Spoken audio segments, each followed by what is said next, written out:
This is Mohammed bin Nayef, pledging allegiance to his younger cousin, Mohammed bin Salman. What appeared to be a joyous event in June of 2017 was anything but cordial. It marked a seismic shift within the Saudi royal family, as Mohammed bin Salman, often referred to by his initials MBS, orchestrated a palace coup to depose his cousin Mohammed bin Nayef from his position as crown prince. This bold move not only reshaped the kingdom's future, but also cemented MBS's position as the future king. But how did this young prince manage to outmaneuver his seasoned cousin? Let's explore the complex interplay of power, ambition, and strategy that culminated in this dramatic coup. To understand the context and magnitude of this event, we must first understand the history of the Saudi royal family. The modern Kingdom of Saudi Arabia was established in 1932 by King Abdulaziz Al-Saud, known in the Western world as Ibn Saud, after the conquest that made him the ruler of nearly all of Central and North Arabia. In a strategic move to cement alliances with other clans and to solidify his power, Al-Saud married the daughters of the 25 tribal leaders of the unified kingdoms, producing over 100 children including 45 sons. 6 of these sons would go on to rule the kingdom after his death. Fast forward to January 23, 2015, when King Salman, the 6th son of Al-Saud, ascended to the throne following the death of his half-brother, King Abdullah. Traditionally, Saudi Arabia follows a patriarchal, hereditary system of succession, with the throne passing from the king's brothers and half-brothers, and one generation to the next within the House of Saud. But when King Salman became the king, he appointed his nephew, Prince Mohammed bin Nayef, often referred to as MBN, as the crown prince, bypassing his 2 surviving brothers, Prince Ahmed bin Abdulaziz and Prince Mukrin bin Abdulaziz, the former crown prince, and appointed his little-known young son, Mohammed bin Salman, as the deputy crown prince and defense minister. This marked a generational shift, the first time that a grandson of King Abdulaziz Al-Saud had been selected as heir apparent. 2 months later, the young Prince Mohammed bin Salman led a Gulf coalition into war against the Houthi movement in Yemen, while Mohammed bin Nayef's support for the war was muted. Tensions between MBS and MBN escalated during the 2017 Qatar diplomatic crisis, where MBS supported the regional blockade of Qatar, while MBN preferred a diplomatic approach and secretly pursued a back channel for discussions with the Qatari emir. Mohammed bin Salman's plot to wrestle power from his rivals began even before his father became king. In January 2015, when the 90-year-old King Abdullah was on his deathbed in the hospital, and his half-brother Salman was poised to become king. Salman's favored son, Mohammed bin Salman, was getting ready to assume power. Sometime in that month, MBS summoned Saud al-Jabri, a senior palace security official, at midnight, determined to win his loyalty. According to Jabri, MBS spoke about awakening his kingdom from its deep slumber, and positioning it to claim its rightful place on the global stage. Saud al-Jabri, in a rare interview with CBS 60 Minutes, reveals astonishing details of how the crown prince rules Saudi Arabia. A psychopath with no empathy, doesn't feel emotion, never learned from his experience, and we have witnessed atrocities and crimes committed by this killer. In the interview, Saud al-Jabri alleged that in 2014 the MBS had suggested using a poison ring he got from Russia to kill the late King Abdullah, to clear the throne for his father.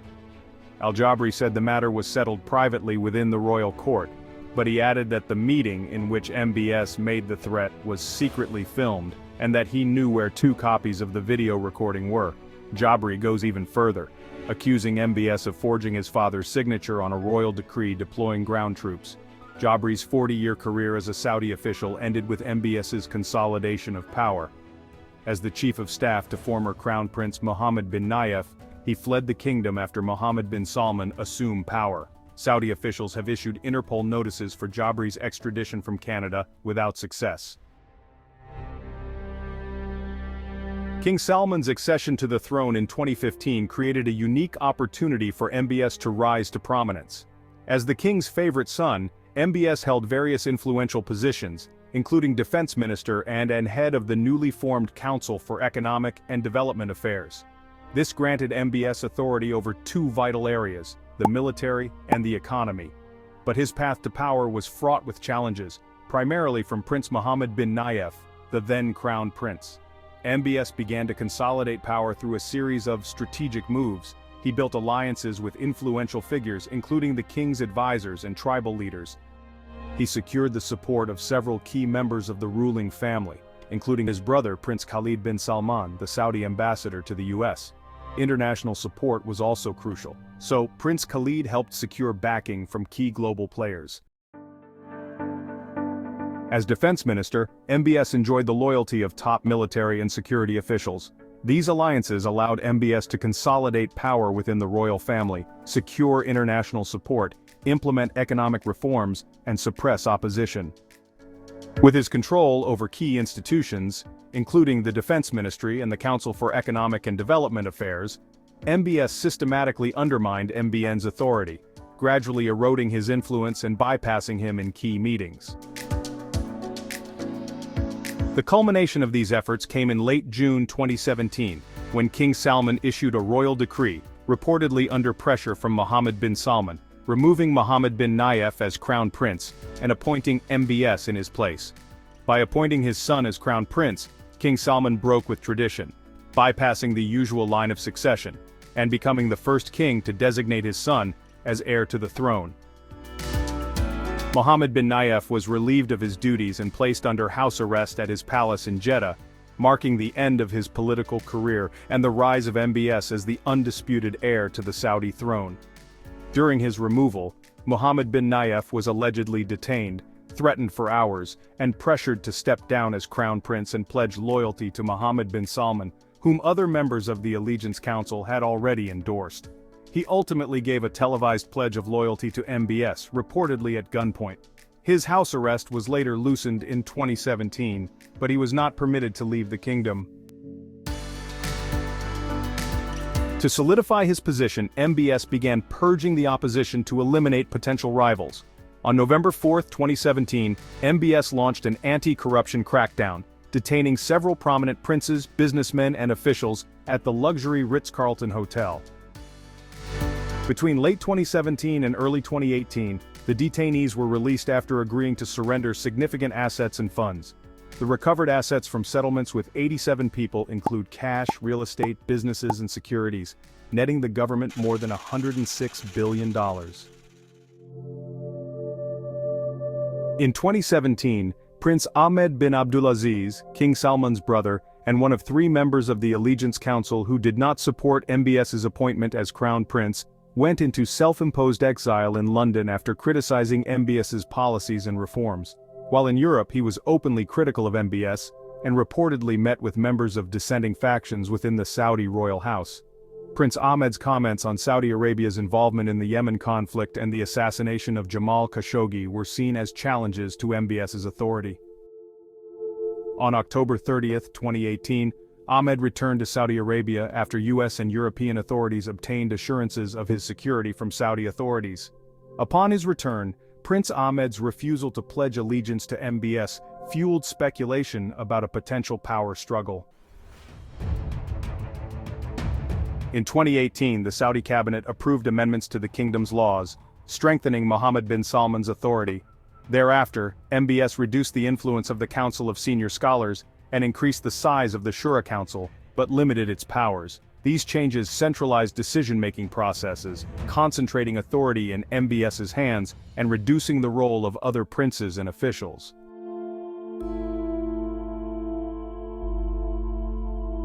In March of 2020, several royal family members, including Prince Ahmed bin Abdulaziz and Prince Mohammed bin Nayef, were arrested on charges of treason.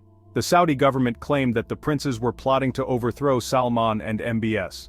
Mohammed bin Nayef was reportedly held in solitary confinement and tortured for 6 months, resulting in lasting physical injury.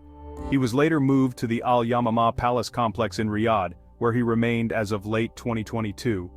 He remains under strict supervision with limited access to visitors, medical care, or legal representation. Prince Ahmed apparently remains in detention. These detentions are seen as a culmination of MBS's efforts to eliminate potential rivals and consolidate power. The international community, including the US, has expressed concerns over the human rights implications of these detentions and the lack of transparency surrounding the allegations.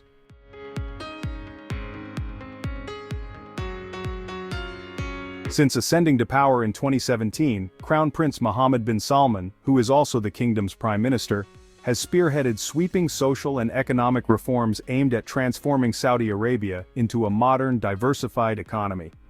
MBS's flagship economic plan, Saudi Vision 2030, sometimes called Project 2030, was unveiled in 2016. The plan outlines Saudi Arabia's ambitious goals to reduce dependence on oil exports, boost private sector growth, increase foreign investment, and create jobs for Saudis. Some of the kingdom's key initiatives include National Transformation Program, which aims to improve government efficiency and reduce bureaucracy. The Saudi Arabian General Investment Authority was established to streamline investment processes. It is saddled with the responsibility for issuing foreign investment licenses to non-Saudi companies that wish to operate in the kingdom. The Saudi Arabian General Investment Authority has signed a number of major non-oil investment agreements. Another key driver of Saudi Vision 2030 is the Public Investment Fund. It is one of the largest sovereign wealth funds in the world with total estimated assets of $925 billion. The fund invests in strategic sectors, such as renewable energy and tourism. Saudi Arabia is also pursuing privatization plans aimed at privatizing state-owned enterprises, including Saudi Aramco. Mohammed bin Salman is advancing social reforms to empower Saudis, with a particular emphasis on young people and women.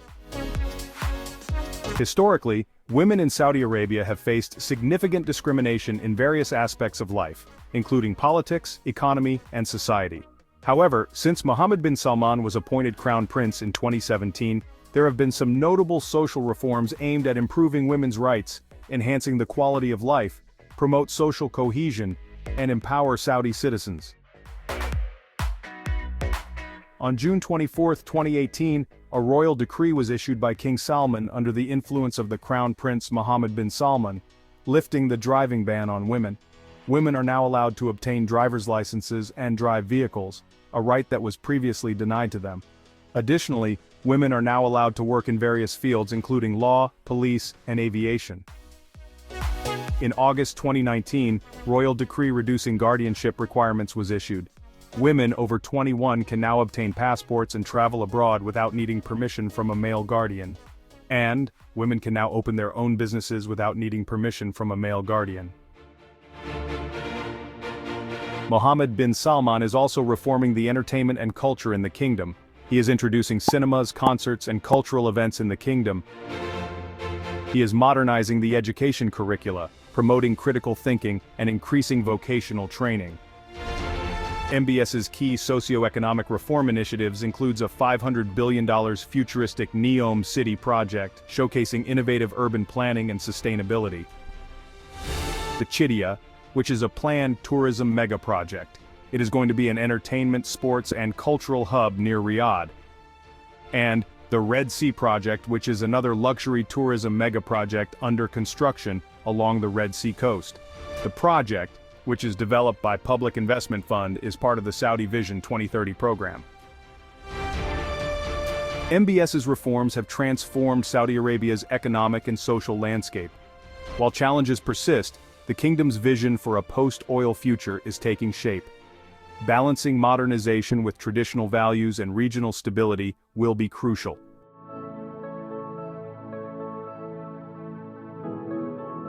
Mohammed bin Salman's centralized decision-making has increased authoritarianism, reduced transparency and accountability, and fostered an environment of fear and repression. His leadership style has significant implications for regional stability. For example, MBS led Saudi Arabia's military intervention in Yemen without thorough consultation, exacerbating regional tensions. On Iran-Saudi rivalry, MBS's hardline stance against Iran has increased tensions in the region. The Qatar blockade under MBS's leadership has polarized the Gulf Cooperation Council. Mohammed bin Salman's leadership is transforming Saudi Arabia into a modern country. His assertive foreign policies and domestic reforms create both opportunities and challenges. As Saudi Arabia navigates global relationships, balancing economic interests with human rights concerns will be crucial. His father, King Salman, is now 88 years old. Upon his death, MBS could potentially rule Saudi Arabia for the next 50 years. So, what do you think about MBS's leadership and his ambitious reforms at transforming the kingdom? Let us have your opinions in the comments section. And if you enjoyed this video, please don't forget to like and subscribe to this channel for more fascinating stories. Thanks for watching. See you next time.